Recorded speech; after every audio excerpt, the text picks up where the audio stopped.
夫君，夫君，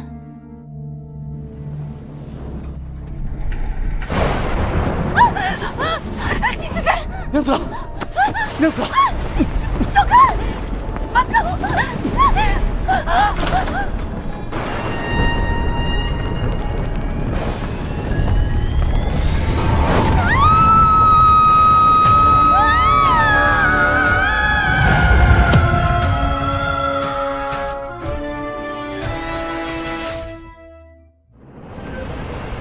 你个贱人！我没有。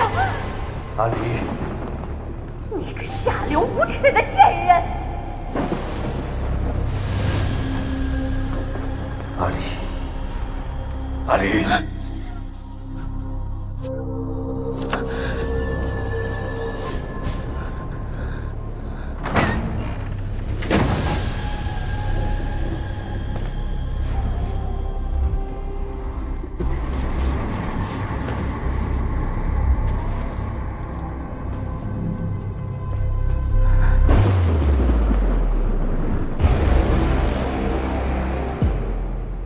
夫君，你终于来了。我被人陷害了，母亲和妹妹都误会我了。你我成亲这么多年，你应该知道我的品行。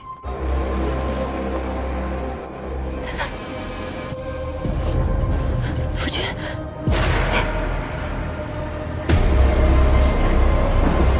你也不相信我了吗？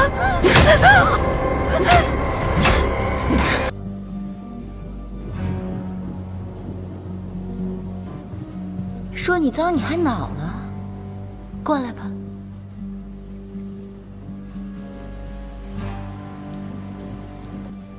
我把薛芳菲料理了，怎么料理的？活埋。活埋？我只是想让薛芳菲降妾，我做你的正妻，如此她便能长长久久的服侍咱们。你怎么下得了这种毒手啊？你授意我娘和我妹妹舍弃毁她名节，不就是逼我下毒手吗？没错，昨夜之事全是我设计的。你这是在为他打抱不平吗？没有。笑一个。怎么不笑了？心疼你的小娇妻了？别再说了。沈郎啊沈郎，杀人犯我可不喜欢。身为长公主，心系妇孺疾苦，我得给你这个无情无义的负心汉判个罪。婉宁，你到底要我怎么样？你现在是个杀人犯，只有我能救你，你快求求我！我求你，跪下！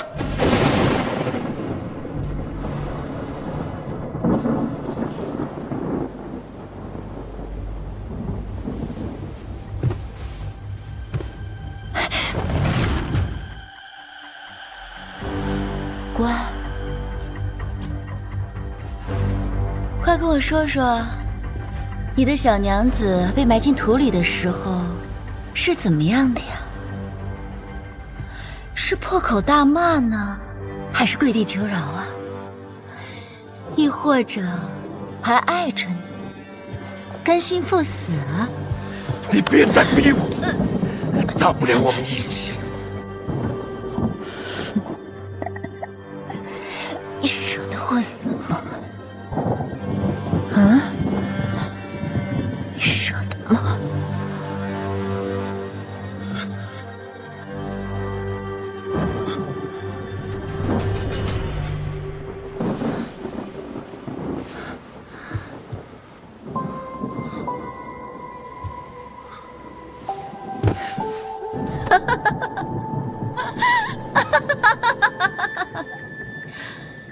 果然是我中意的沈浪，好有魄力。发妻亡故，家中白事一起，你可有的忙？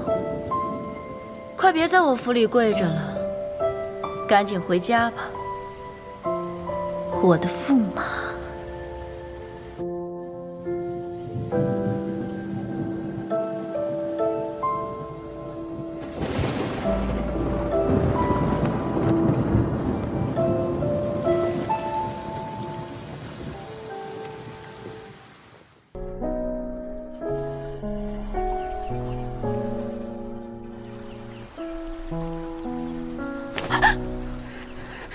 你是谁？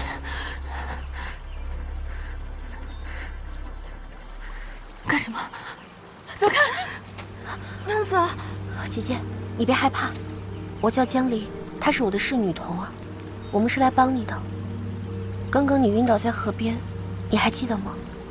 是谁派你们来的？你们要干什么？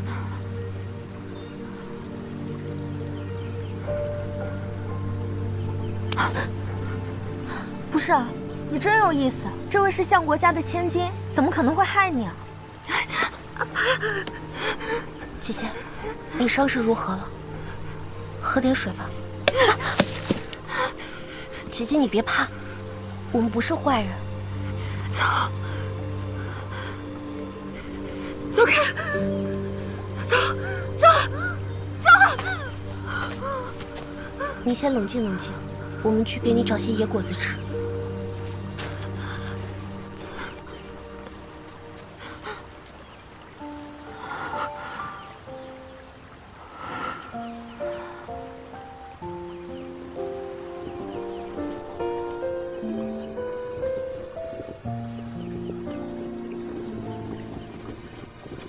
你为了他，连你的父亲都不要了吗？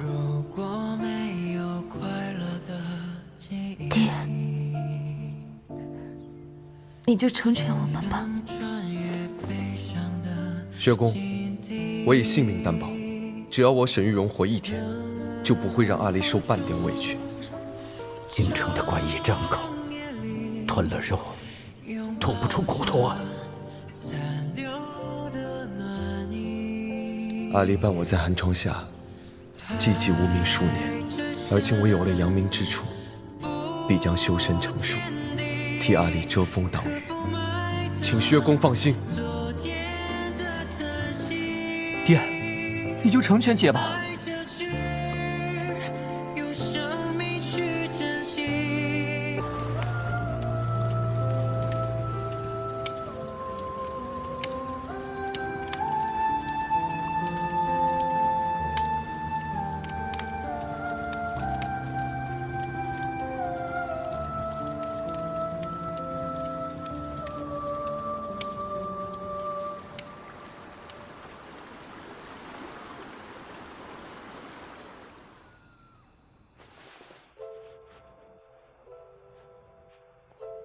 娘子，偷偷出去，万一被抓住，可是要挨打的。你可千万不能冒这个险。好，我不去，快回去睡觉吧。好，娘子，你也早点休息。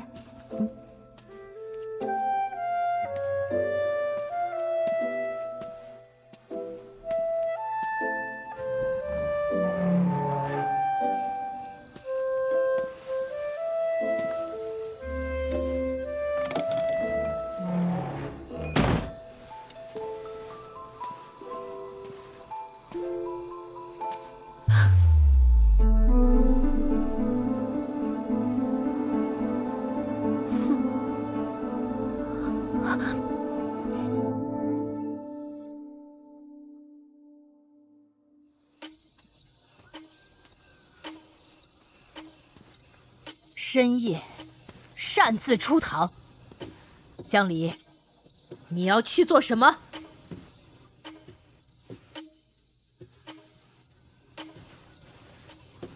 不说话，罪加一等。娘子，娘子，童儿，不要打童儿，要打就打我吧，给我拖下去！娘子，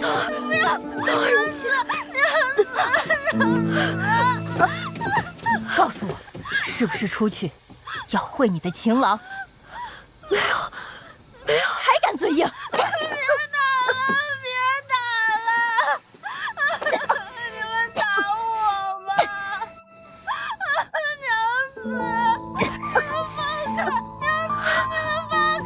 江离擅自出堂，乃不洁，玷污了真女堂的清誉。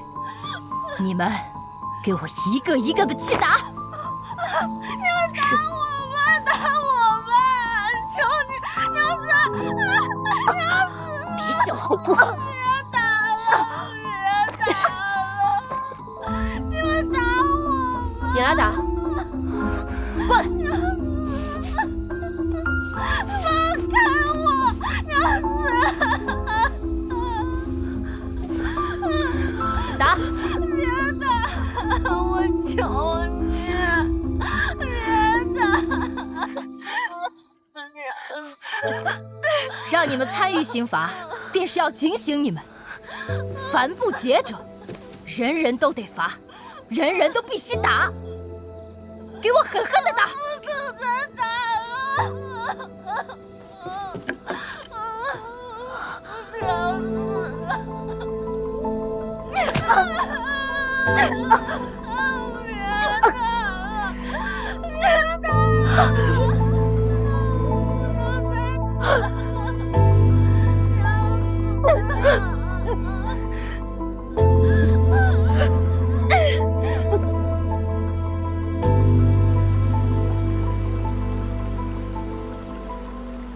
姐姐，识人不清不是你的错，错在辜负你的人，你又何必用他们的错来惩罚自己呢？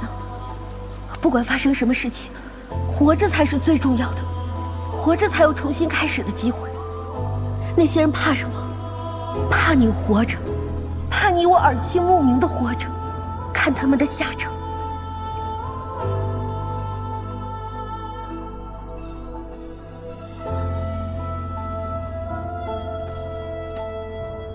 我要活着，我必须活下去。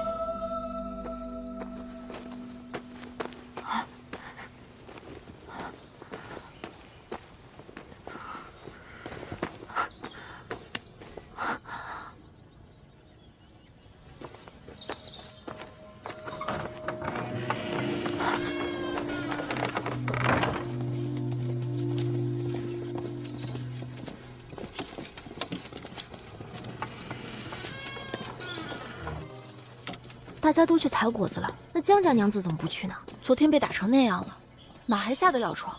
以后她的活，怕是都得摊到咱们身上。谁让她半夜想出去，也不知道见了是谁，活该！肯定是去见野男人了。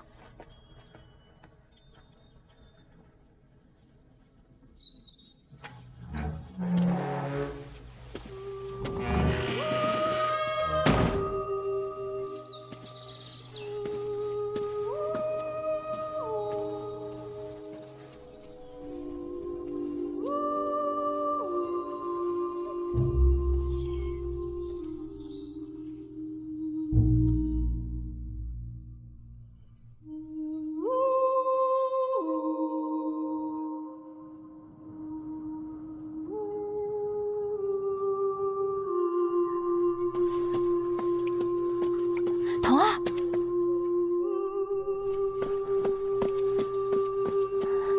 童儿，江离呢？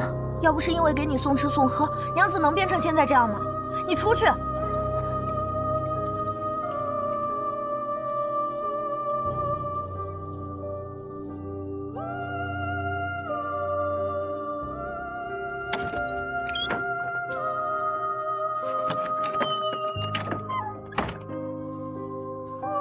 江离，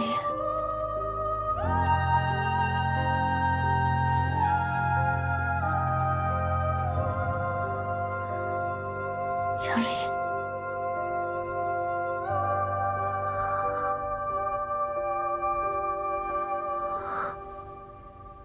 江离，姐姐，你怎么来这儿了？此地不可久留，你快走。江离，你不敢冒险给我送东西的。我刚来这儿的时候，也曾寻过短见。要不是童儿的话，我可能早就已经死了。我看到你，就像看到了我自己。绝望之中的人，总是希望能有人伸手，所以我就想拉你一把，不就是挨个打吗？我以前又不是没有挨过，只是为什么这次我好想睡觉。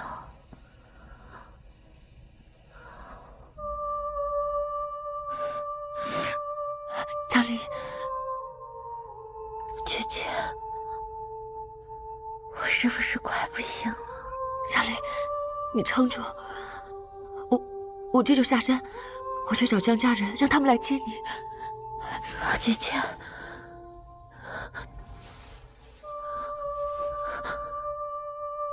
我之前救你，也是抱着希望你能帮我给江家送信，告诉我爹。我受够了，我错了，我不想再在这里待下去了。可是现在，好像来不及了。一切都来得及，来得及，你撑住。姐姐，他们都说我弑母杀弟，我没有，我真的没有。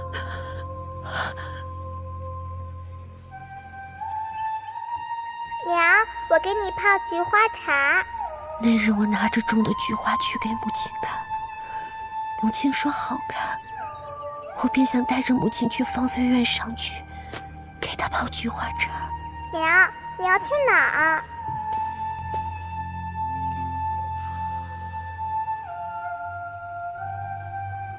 然而，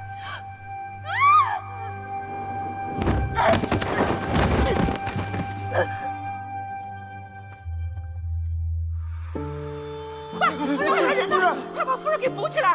夫人呢？夫人，你没事吧？夫人，天哪！快把夫人扶起来！快让妈妈看看！来，快让看，让我看看！夫人，血！夫人，你没事吧？好严重，我看着。江离，我待你不薄，你为何要如此害我？继母待我温柔，素有贤名，得她教养，我也曾一度庆幸。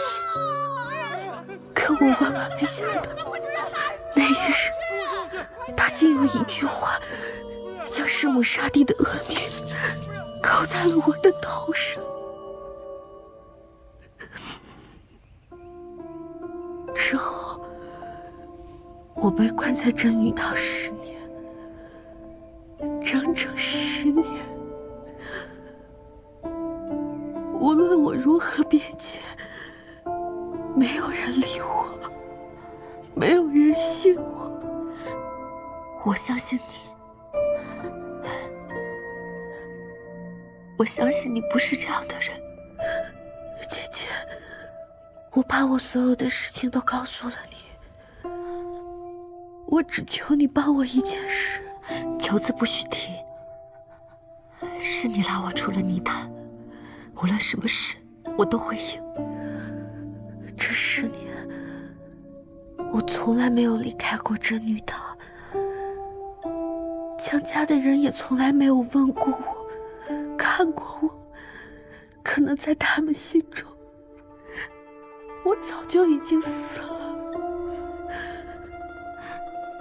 除了真女堂的人，没有人知道我现在是什么样子。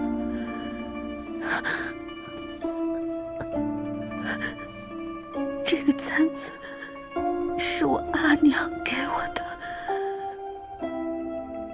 凭此可证明我的身份。姐姐，我求你，我求你带着她去找我爹，告诉他我在这里深受大苦，满腔愤恨，可我没有错，我从来都没有错。我恨他，我恨江家的每一个人。我就算在地底下，也要诅咒他们每一个人不得善终。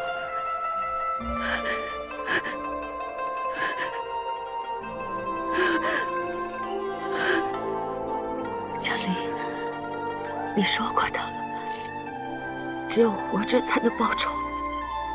你撑住，你一定要好好活下去。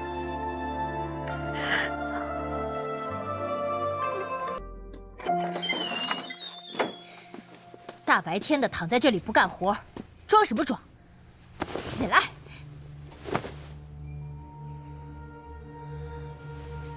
江离，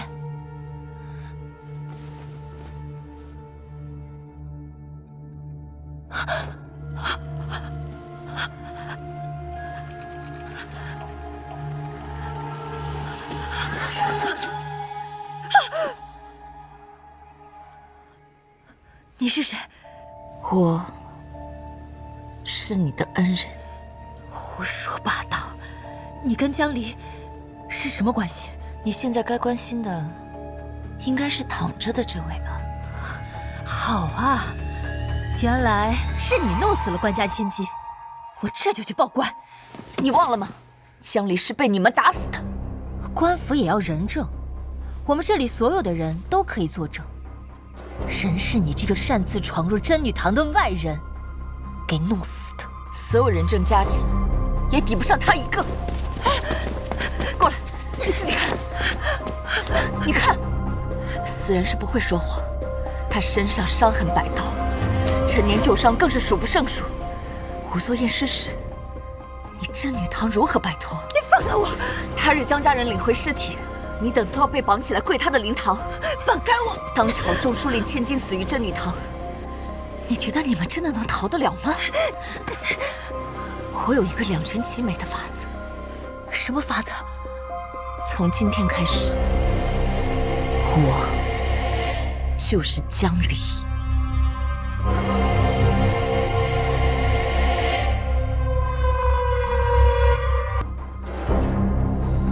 反正这10年间，江离从未出过真女堂。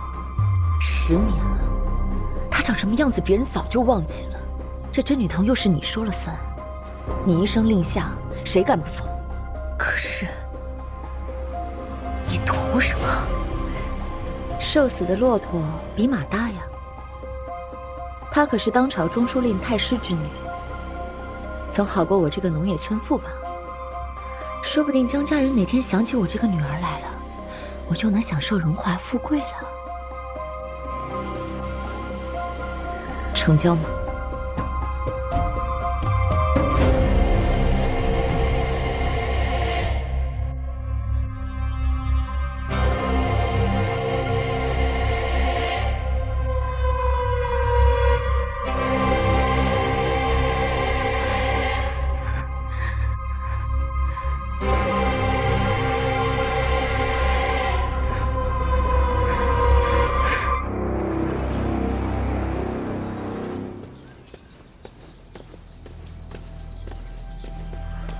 堂主，那江家娘子还敢不起？告诉所有的人，江离的事少管。是。他之后7日会在这里休养。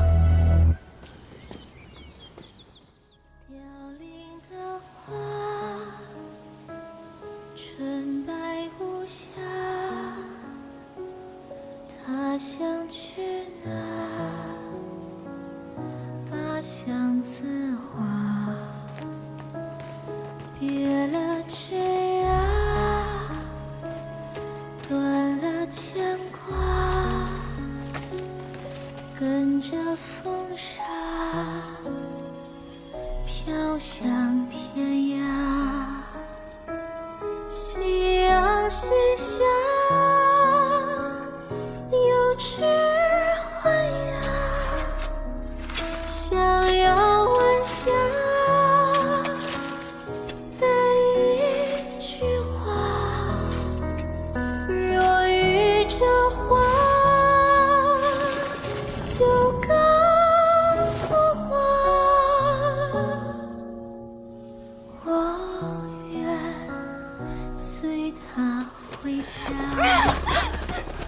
童儿，童儿，你这是干什么？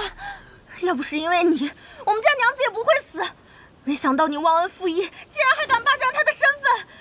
今天我就要杀死你，为我们家娘子报仇！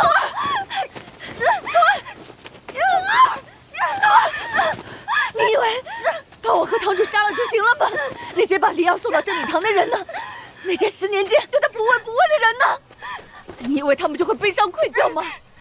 他们不会，他们不会，他们只会假惺惺一哭，将此事抛了，然后在肛门里风光自在。这是你想要的吗？你家娘子就白死了。楚君会为娘子做主的，楚君会为娘子。我做主。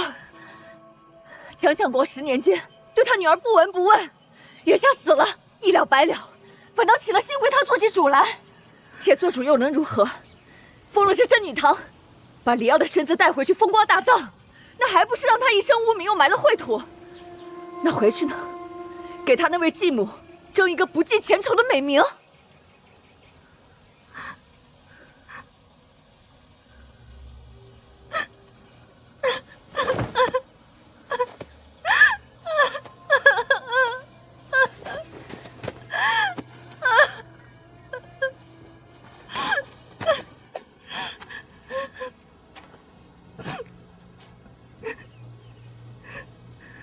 童儿，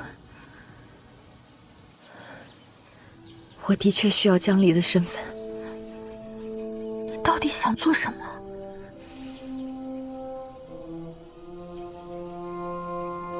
我和江离活着，都是满身污名，无人可信。梨儿信任我，我也信她。可如今，梨儿亡故于此，已无法自辩。那我来替她辩。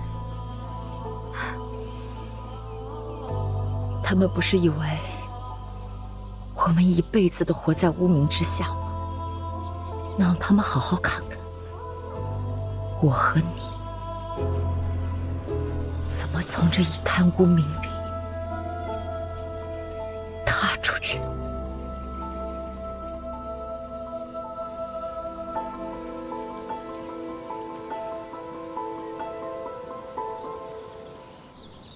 大家一定要认真打扫啊，每个角落都不能放过，尤其是那个树底下，都要打起精神来，一定要把真女堂打扫得干干净净。每一个人都要做好自己分内的工作。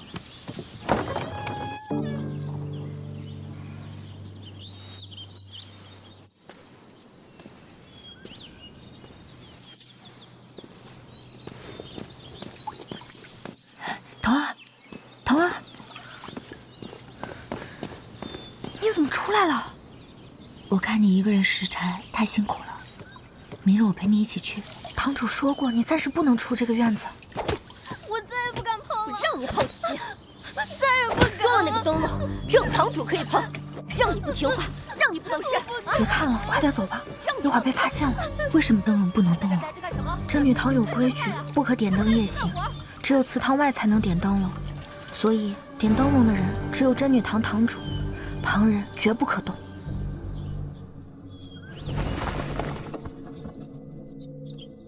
女有4行：一曰妇德，二曰妇言，三曰妇容，四曰妇功。夫云妇德。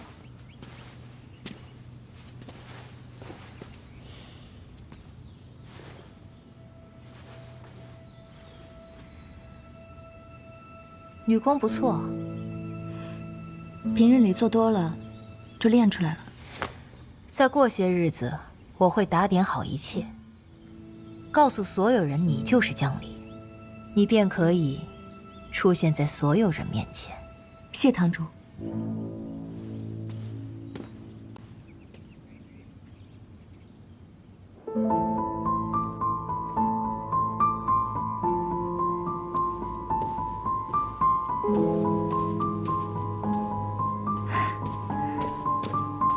给我吧。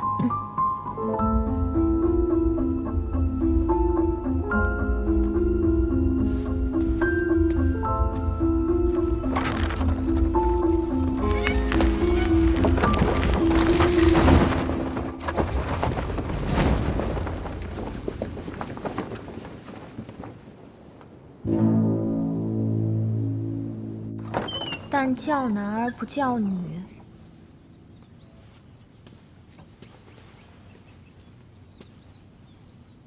你是个聪明人，只要你乖乖听话，自是能有你一口饭吃。自是听堂主吩咐。堂主，你今日换熏香了？做公事勿要多言。堂主慢走。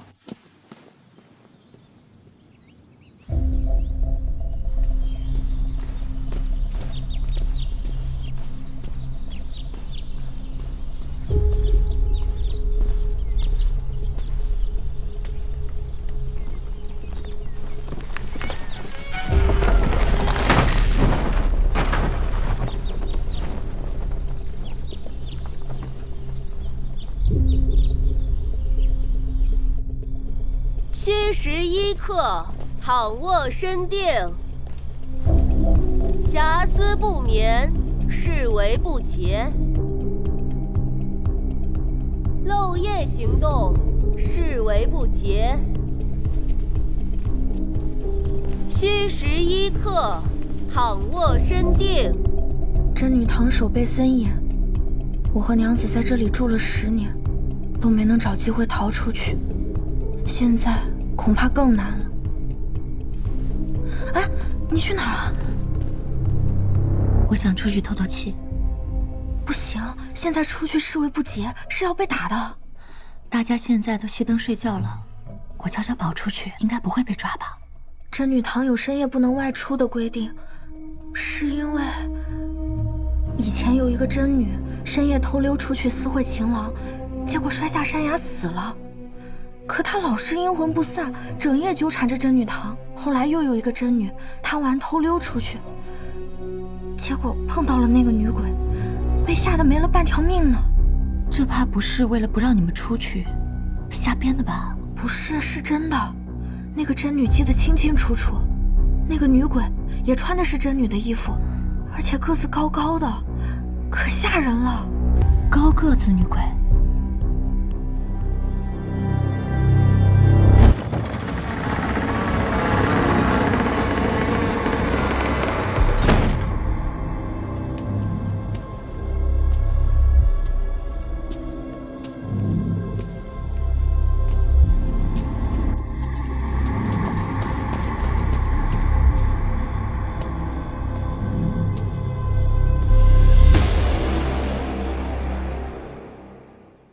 3日后，参加月中法会的柳夫人会顺路来慰问真女堂。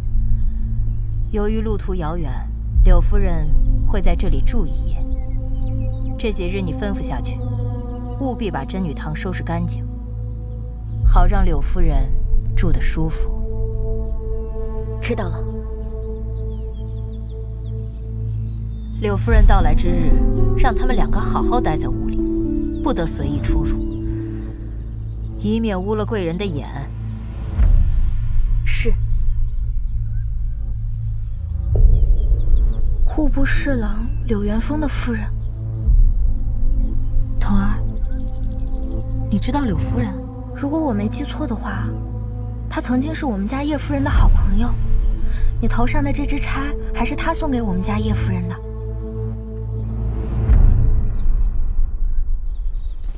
柳夫人一路辛苦了，我来布施又怎么会辛苦呢？见过柳夫人。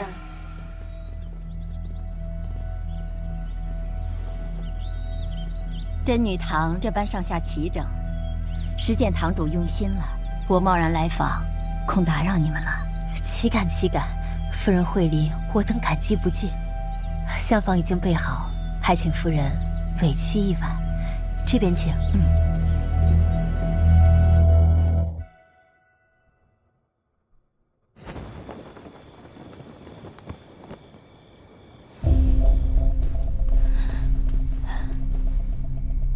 童儿，童儿，快醒醒！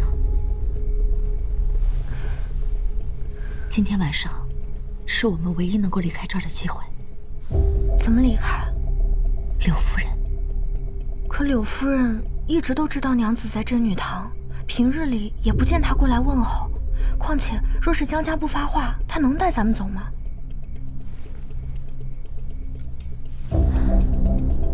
你把这个发钗交到柳夫人手上。这能行吗？你跟柳夫人说，江里有难，她看到这个发钗，定会随你而来。可现在这真女堂上下都为堂主师尊，就算柳夫人肯为我们出头，等到时候堂主万一不认，还会反咬我们一口呢。若是柳夫人亲眼撞见堂主他品行不端呢？你的意思是，你有没有闻到过堂主身上的香味？他每天都涂脂抹粉，有什么奇怪？那他是每天，还是偶尔？好像不是每天。这就对了，我是第一次念女戒的时候就闻到了堂主身上的香味。这种香味不是普通的香味，是依兰香。依兰香，就是夫妻之间调情用的。这你怎么知道的？夫人，我看这几日主人没有过来看你，我给你准备了个东西。这是何物？依兰香。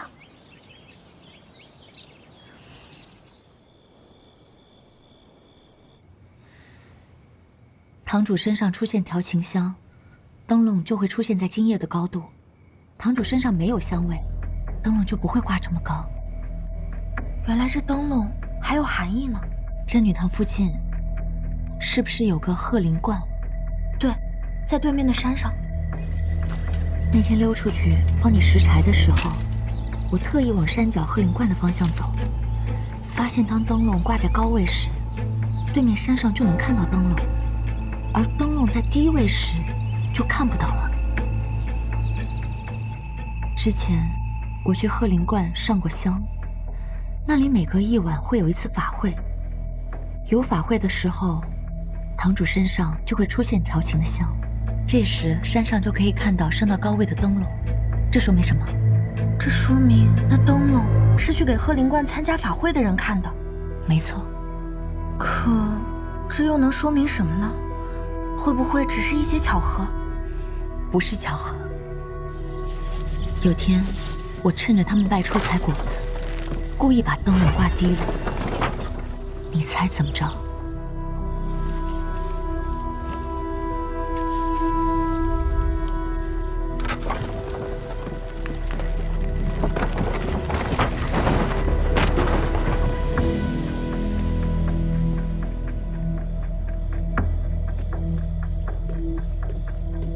那天晚上，我就觉得一定会有事情发生。趁你睡着，我偷偷溜出去了，然后就碰到了你说的那个高个子女鬼。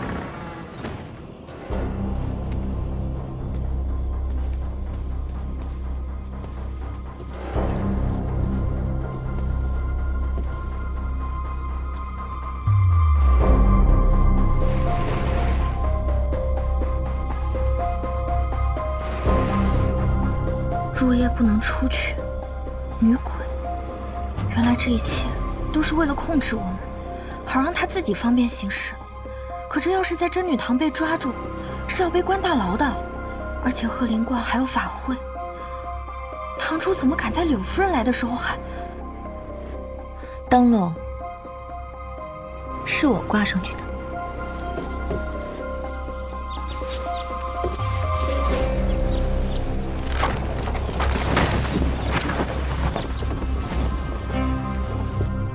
姐姐，你太厉害了。那我现在去找柳夫人。童儿，你去找柳夫人，除了发钗，还需要一个理由。动手。不是，没必要做到这种地步吧？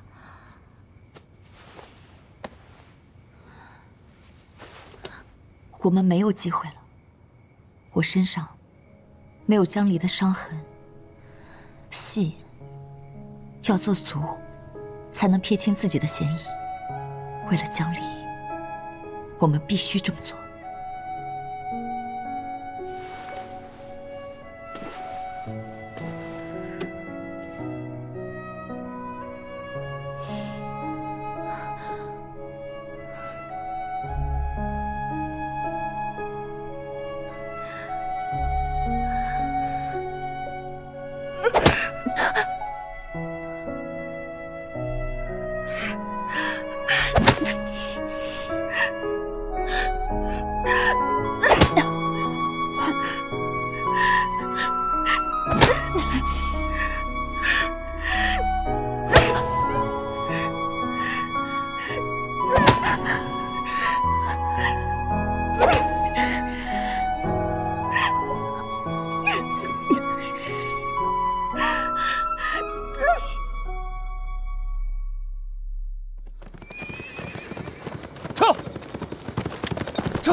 撤！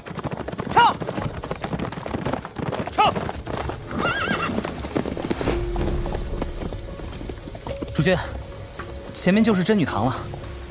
真女堂，那里关着一些不能下山的女人，确实是个藏身的好地方。撤！撤！撤！撤！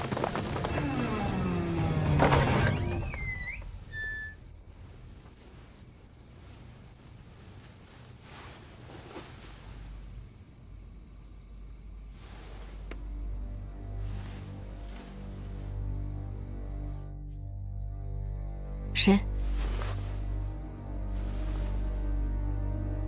你出来！你出来！出来！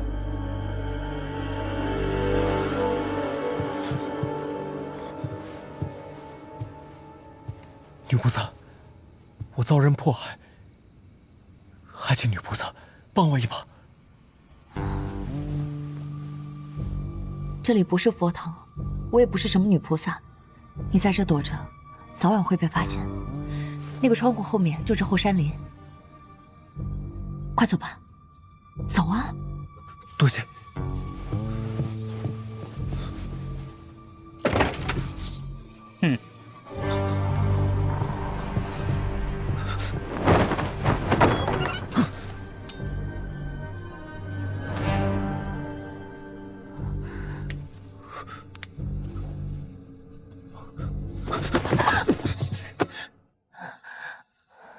你们再过来，我就杀了他。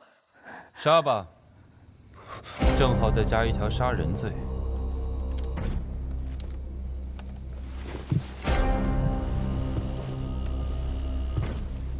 苏国公，秦公子，赶紧束手就擒吧！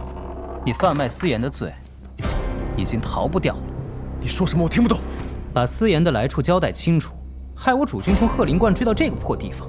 他若说不清楚，就算天王老子来了，也救不了你的命。少诓我！落你们手上，能有什么好下场？你们今天要是不放我走，那我横竖都是一死，不如就在这儿死了。至少黄泉路上还有一个美人相伴。我这个人向来心善，既然你心中是这样想的，那我便如你所愿，一会儿让你和你这位美人在地下团聚。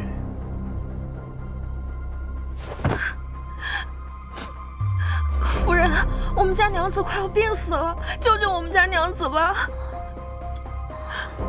这是我给珍珍的发钗，难道是梨儿？是，快带我去找她。好，走。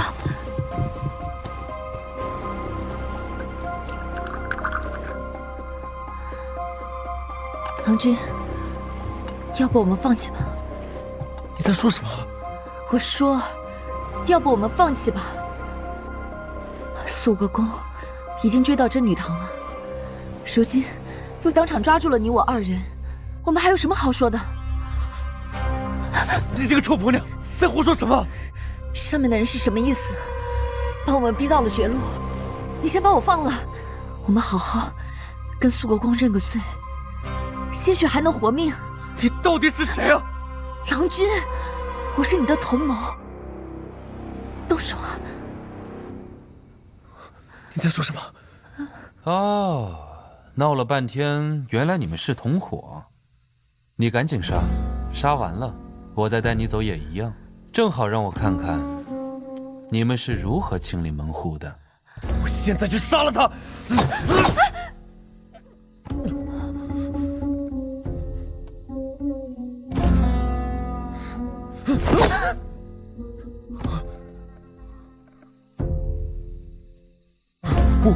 我可真杀了！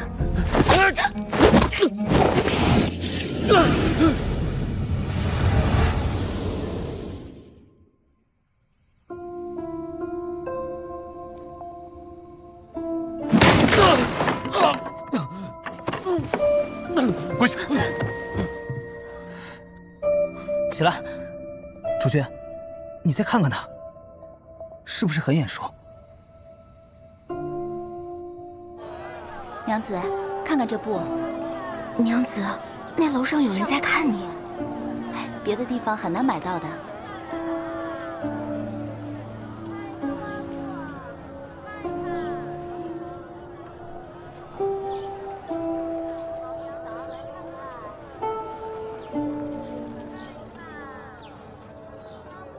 那就是新晋庄园的夫人，怀乡第一才女，长得漂亮吧？你怎么知道她是怀乡第一才女？我这还有别的。他派眼线四处搜集美人才女。陆基，你那人是肃国公。我听沈郎说，他为人张狂，行事狠辣，被他盯上不是什么好事儿。快走。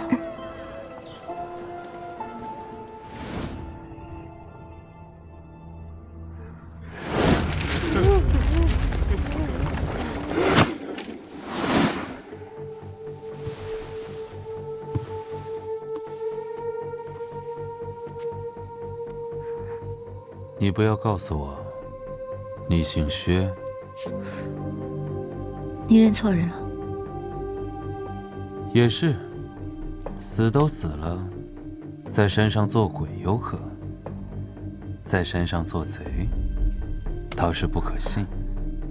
你放开我！你放开我！不要听这个疯婆娘的，我是无辜的！你们抓错人了！放开我！你放开我！放开我！听着真烦呐。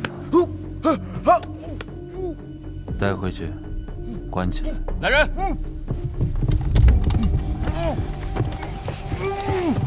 今日就将就在这把你给审了，审完了，叫你们这管事的把你给领回去。起来！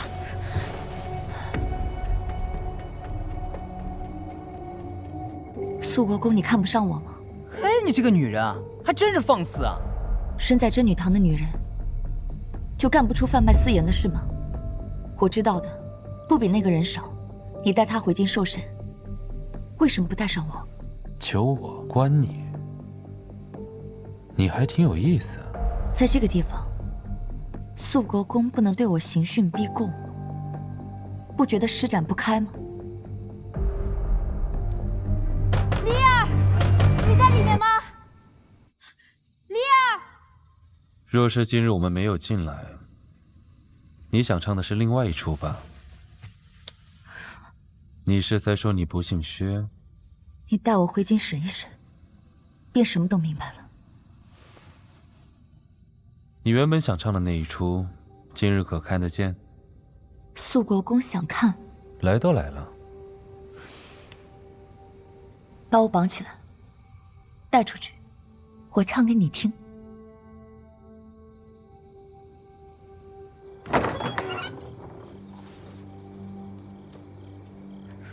娘子，你怎么被绑着？哎，别碰他，他现在是我们肃国公的人犯。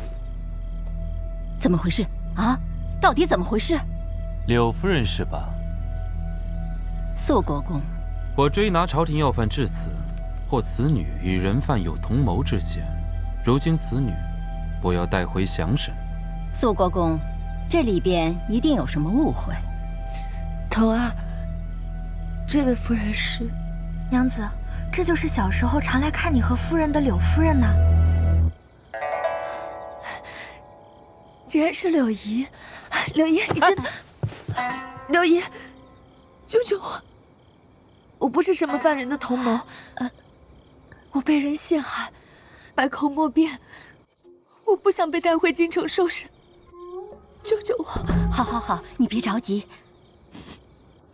肃国公，你怎么能随意抓人呢？这可是真女堂，就这样在堂里把真女带走，也不跟堂主知会一声，是不是有些不妥呀？柳姨，你帮我求求堂主，让他替我说说话。你别怕，我这就去找堂主，让他替你主持公道。我在这等你，柳夫人。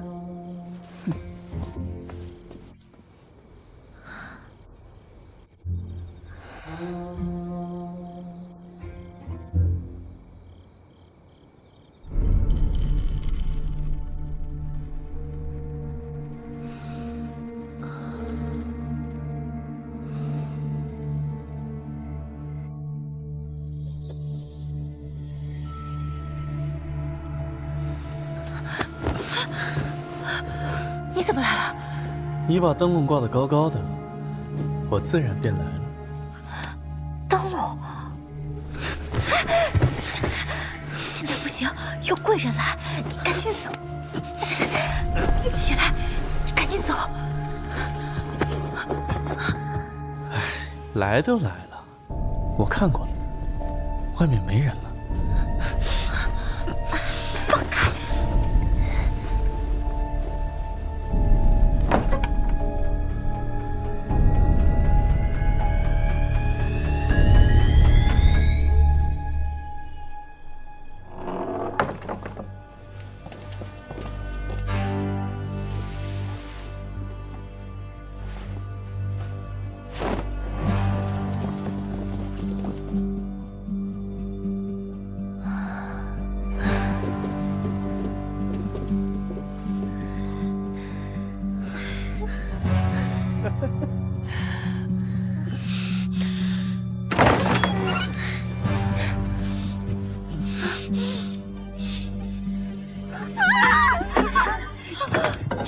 柳夫人，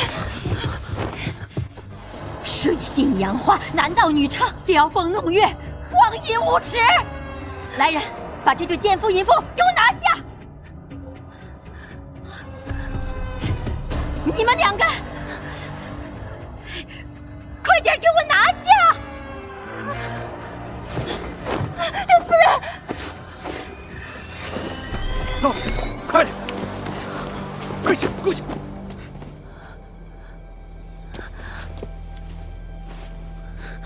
我还是第一次见，这做主的被绑着过来。这青城山真是让我开眼呢。柳夫人，我是被陷害的呀！我亲眼所见，你还想在肃国公面前抵赖吗？我不管这里的脏事，柳夫人请自便。来人，把所有贞女都给我叫醒，留2个看门的，全部都给我押回去。明天报官，让衙门好好审审。这2个猪狗不如的东西啊，我看着就糟心。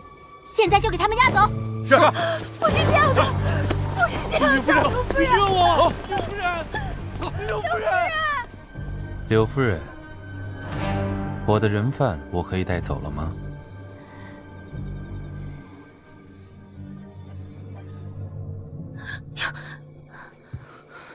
主君，他身上有伤。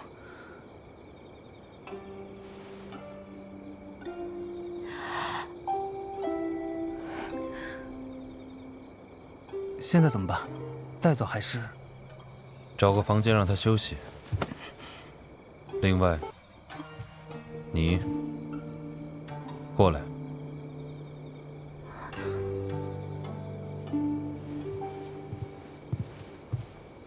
审一审这个丫头。是。啊！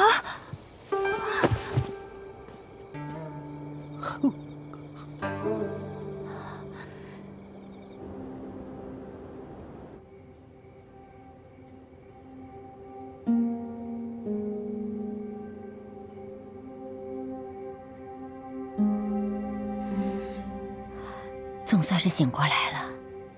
刘姨，让你受累了。你真是受苦了呀！怎么会伤成这样啊？哎，别动，头还晕吗？再躺一会儿啊。你这伤是怎么来的啊？你不说我也知道，肯定是那个娼妇所折磨的。你那丫鬟拿着发钗来找我，我一看这发钗，便知道你遭了难。你娘要是知道你在这儿遭了这样的罪，她得多心疼啊！刘姨，没关系，都过去了。这次我能见到柳姨一面，已经很知足了。就是不知道肃国公他会不会……丽儿，你别担心，我虽不能从肃国公手中将你带走，我定会让那江家人把你从他那里接走。你等着吧。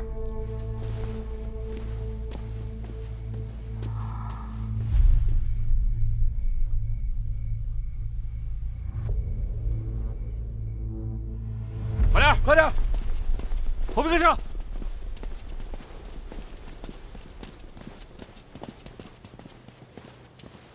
听闻肃国公善于私刑逼供，但我得提醒你，此女可是相国嫡女，若是日后我发现她身上有何不妥，定会如实禀报江相国。这江家还会管她吗？江家不管她，那朝廷就管不了肃国公了吗？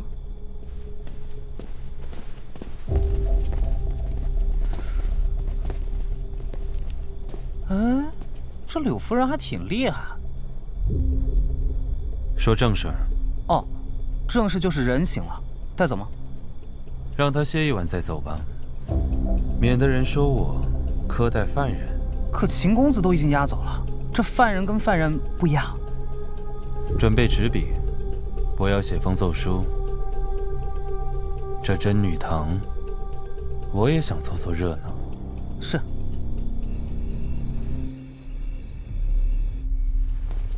腾儿，姐姐对不起，我把姐姐自伤的事情说出去了，我真的是太没用了。没关系，如今也不重要了。姐姐，那个肃国公是怎么一回事啊？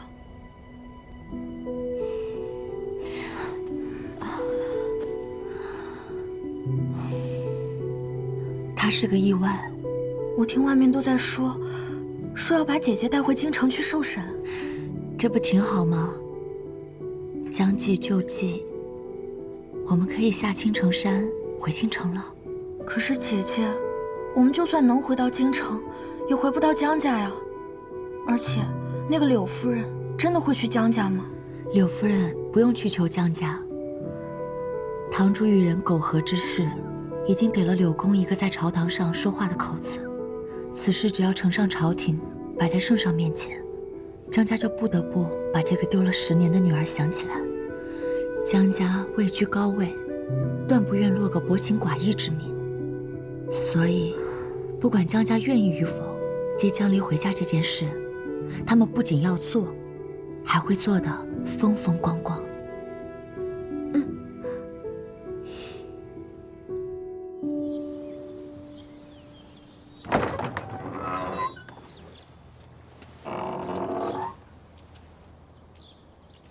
昨夜睡得好吗？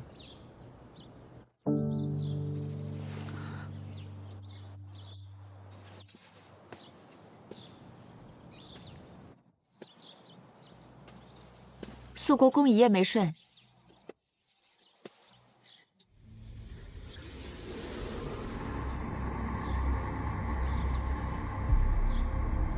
想了一宿，你到底姓什么？肃国公没有问柳夫人吗？柳夫人说你好像叫梨花。哦，狸猫，小狸猫。肃国公请自重。我还是第一次听见有犯人教我自重呢。你这也太没有犯人的自觉了吧？这样呢？昨日发狠抽自己的后背，今日又伸手就绑。你这小命拼过头了。肃国公应该不怕拼命的人吧？走了。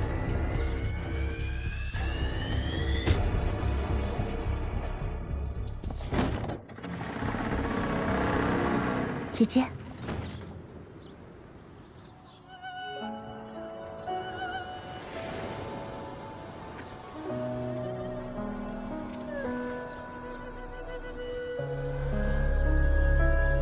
夕阳西下，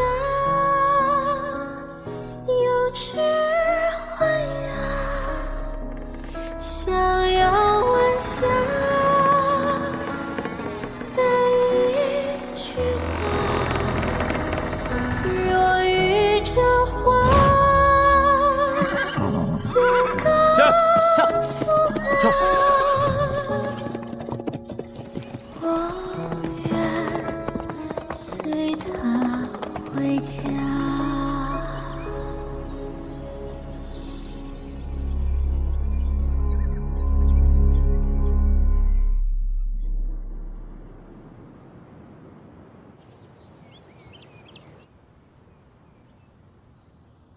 陛下令臣采风问事，臣已悉数完成，写于奏表之中。朕听闻你妻子亡故，丧仪之礼辛苦连日，还能将朕交给你的差事办得如此妥帖，实乃能臣。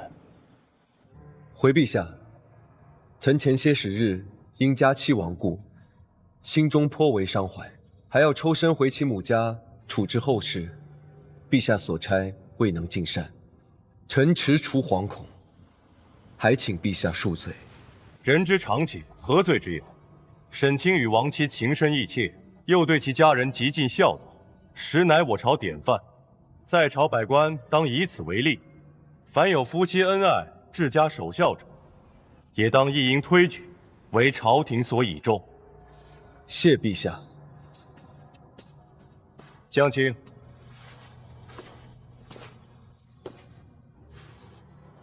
臣在。修陵一事进展如何？夏太后的陵寝已大致完工，只剩3间享殿尚余几处篆刻未善。下个月迁陵大典之前，定可全部完工。生母生前，朕未能尽孝。江青奏议，为母后建陵修园，上为天陵，下宽朕心，且亲自主持修建陵寝一事，夙兴夜寐，连日辛苦。江青奉朕，可谓是体谅之至啊！臣甘之如饴。免礼。陛下，臣刚从工部处得知，此次修陵亏空甚多呀。哦，陛下，上个月京郊大暑，酷热难耐，臣见修陵的工匠之中有人中暑倒下，不得不将工程暂停。但迁陵之期不可废，只能成倍地征调工匠以赶工时，更遣人从城南灌桶运水，以供工匠之需，其中必有织好，可怎么能被污蔑成亏空二字？都说中书令爱民如己啊，果不其然。不过修缮陵墓乃朝中要事，且不说百姓这悠悠之口，御史言官哪个不是捏着笔看着呀？私自更改工部预算，非同小可。江相国倒是借此事沽名钓誉了，可众口铄金啊！我提醒你一句，你置陛下于何地呀？李相国，江相。行了，多出的支号大内补了便是，两位爱卿不必再争执。是。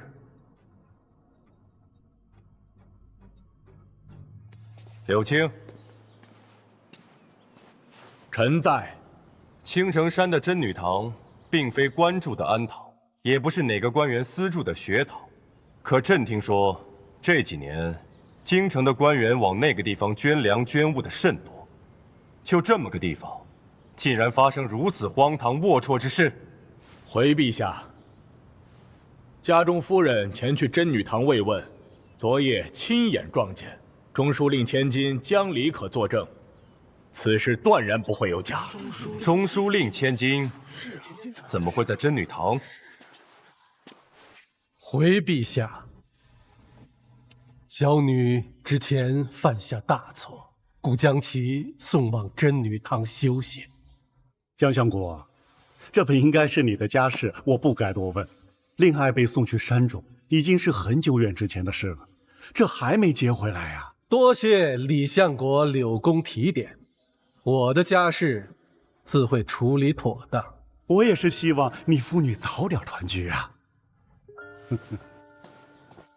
有了上一本奏书，肃国公参的这一本，朕倒也不觉得稀奇了。真女堂的真女伙同贩卖私盐的逃犯相互勾结，藏匿逃犯窝藏赃款，简直罪不可恕。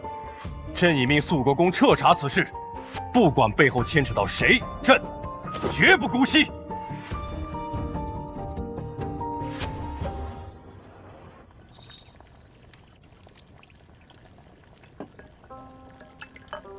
这几日天凉，正是温补的好时候。这几道寡淡的菜，给主君和老夫人捡去，把外头装上的野鸭子，用天麻和黄芪煨成上好的汤补上。要不怎么说，主君和老夫人的脾胃还是夫人拿捏的最准呢？不过是我照料的精致些，让大家有条理。快去准备吧。是。主君。夫君。夫君怎么这么匆忙啊？马上把江离接回来。怎么突然说这个呀？今日圣上点了2道奏书，一道是柳元丰的，一道是肃国公的。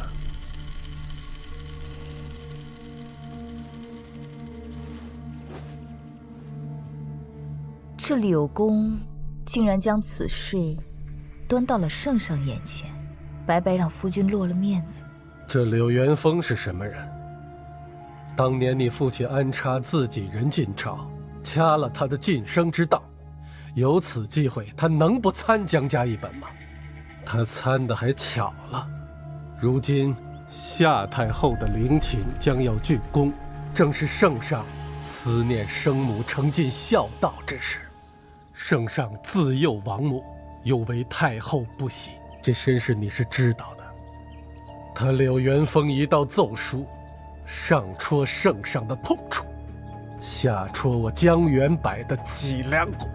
李儿姓江，如今真女堂出了这阿杂事，就算圣上和柳公不提，我们也应该把梨儿接回来。你不怪他吗？有什么好怪的呢？这么多年了，我相信他早已悔改。再说了，这世上有什么事情比得过江家的清白和名誉？此事还请夫君做主。麻烦的是，现在梨儿还在那个肃国公的手上。肃国公？怎么会在他手里？这个人也不知道怎么的，给江离安上了个窝藏逃犯、藏匿赃款的罪名。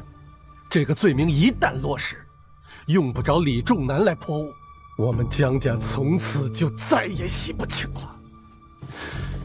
我得去见见这个肃国公，要是能把他接回来，这事还不能悄无声息的办，显得我们江家心虚似的。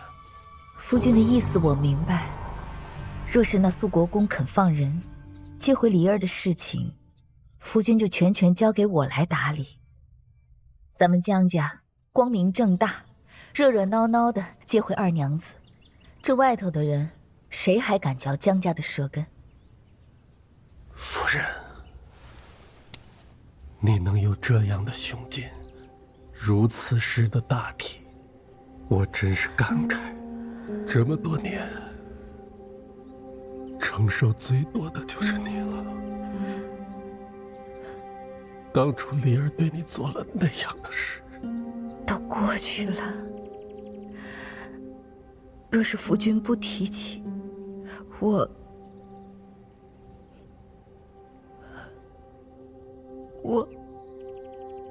几乎都要忘记腹中的孩子了。夫人，我向你保证，若是梨儿还像之前那样不思悔改，对你还带着怨恨之意，我定不会轻饶。谢夫君。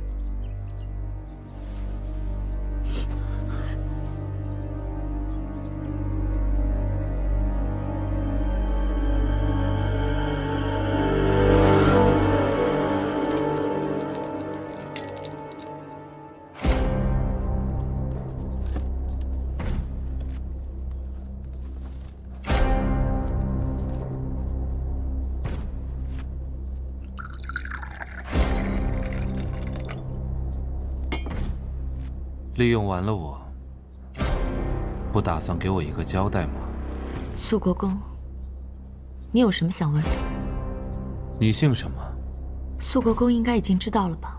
我问，你答。我姓江，单名一个梨字。是当朝中书令太师之女。为何与贩卖私盐的人贩勾结？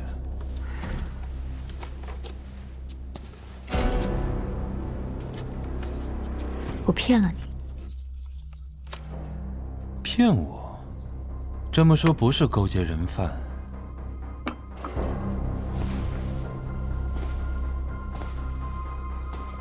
是私会情郎。肃国公慎言，我根本就不认识他。我在祠堂，就是想见一面柳夫人。我好端端的没有招惹你们任何一个人，奈何你们一个个非要进我的门。这不是我想要的答案。我只有这个答案。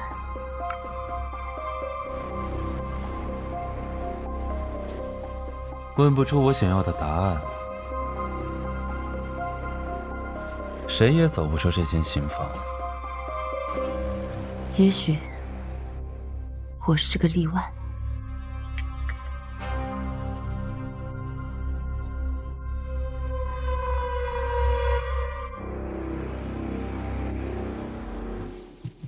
主君，江相国来了，人已经在正堂了。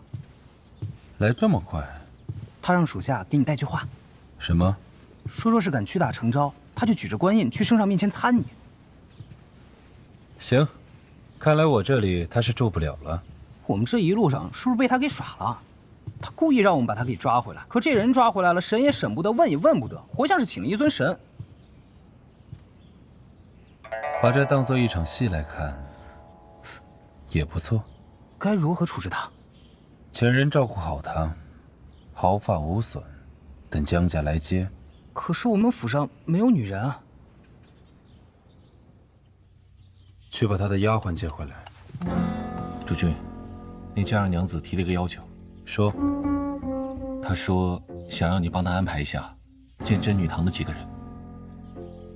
她凭什么觉得我会帮她？她说，你若不帮她，她就绝食，绝不会让你把她毫发无损的还给江家。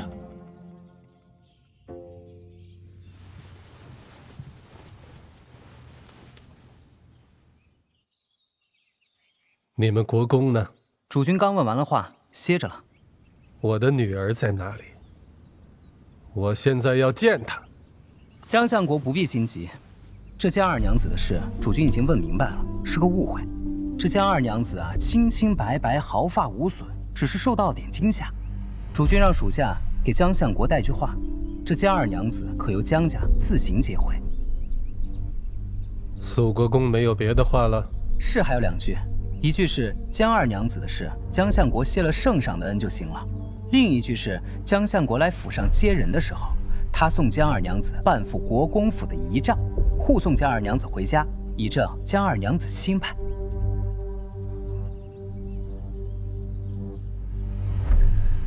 你来做什么？来帮你。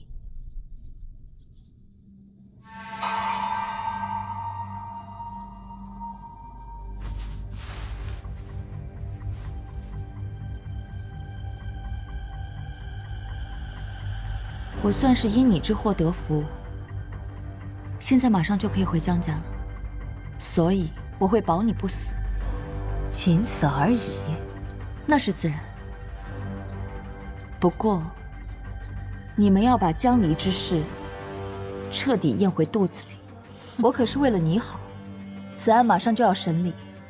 你偷情一事，犯的是民俗，伤的是风化，与他们无关，你也不至于死。有我求情，你顶多坐几天牢，遇上大赦还能提前放出来。可你们杀了相国千金一事，那是死罪难逃。我顶替一事，最多算是贪图富贵，危及不了性命。可你们人命在身，一个都逃不了。千万不要妄想有了我的把柄就可以拿捏我。我死不了，但我可以看着你们死。